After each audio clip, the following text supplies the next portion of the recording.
हमने पार्ट 1 में सीखा था दी गई संख्या का इकाई अंक जब 5 हो तो उसका स्क्वायर हम कैसे निकालते हैं। पार्ट 2 में हम लोग सीखने वाले हैं दी गई कोई भी संख्या जो 2 अंकों का, दी गई कोई भी संख्या जो 2 अंकों का हो तो उसका स्क्वायर हम कैसे निकालेंगे। अर्थात इसे सीखने के बाद हमें 1 से 100 तक की संख्याओं का वर्ग करने की आवश्यकता नहीं, बस बिल्कुल चुटकियों में हम उसको कर सकते हैं। ऐसा करने के लिए हमें 1 से 10 तक का स्क्वायर आना चाहिए और जो आसान है सबों को आता है, सब लोग जानते हैं। ठीक है, तो इसे 2 स्टेप में हम लोग करेंगे। फर्स्ट स्टेप में दी गई 2 संख्याओं, 2 अंकों की संख्या का वर्ग, यानी अगर यहाँ पे संख्या दी गई है 32 तो 32 में 3 का स्क्वायर 9 और 2 का स्क्वायर 4। अब जब भी इस तरह की संख्याओं का हम इस प्रकार से वर्ग लिखते हैं और अगर हमें 1 डिजिट का स्क्वायर 1 डिजिट में ही आता है, मतलब एक ही अंक में आता है, तो उसे 2 अंकों में लिखना होता है। अर्थात 2 अंक बनाने के लिए हम इसके आगे 0 लगाते हैं। जब 2 अंक मिलेगा तो 2 अंक ही लिखेंगे, लेकिन जब तक 2 अंक हमें ना प्राप्त होगा, जैसे 2 अंक यानी कि 9 1 डिजिट का अंक है, तो इसे 2 अंकों में बदलने के लिए हम इसके पहले 0 लिखते हैं।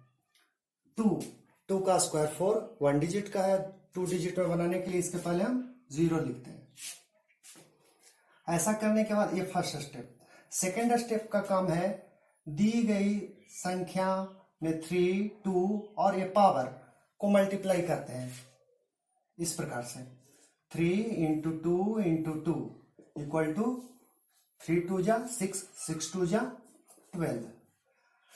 अब इस प्राप्त संख्या को इसमें, यानी कि फर्स्ट स्टेप में किए गए काम से जो संख्या प्राप्त हुआ तो उसमें दाईं ओर से 1 डिजिट को छोड़कर लिख दिया जाता है और फिर उसे हम जोड़कर संख्या का वर्ग प्राप्त कर सकते हैं।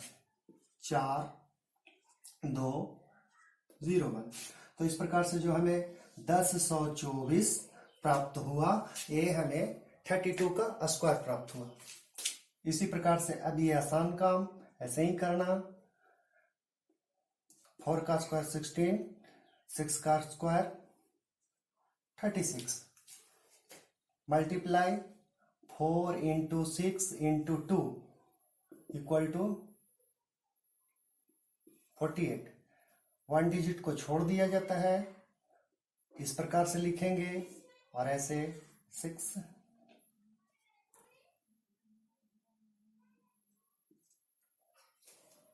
तो ये हमें संख्या प्राप्त होगा जो 46 का स्क्वायर। इसी प्रकार से 2 डिजिट बनाने के लिए पहले 0, यहाँ पे 16 और सेकंड स्टेप को फॉलो करने के लिए 3 इंटू 4 इंटू 2 इक्वल टू 24, 6 5 11, यानी ये हमें प्राप्त हुआ 1156 जो 34 का स्क्वायर। तो इस तरह से हम समझते हैं कि अब ये 2 स्टेप को फॉलो करने के बाद, इस वीडियो के बाद 2 अंकों की संख्याओं का वर्ग करना सबको आ जाना चाहिए।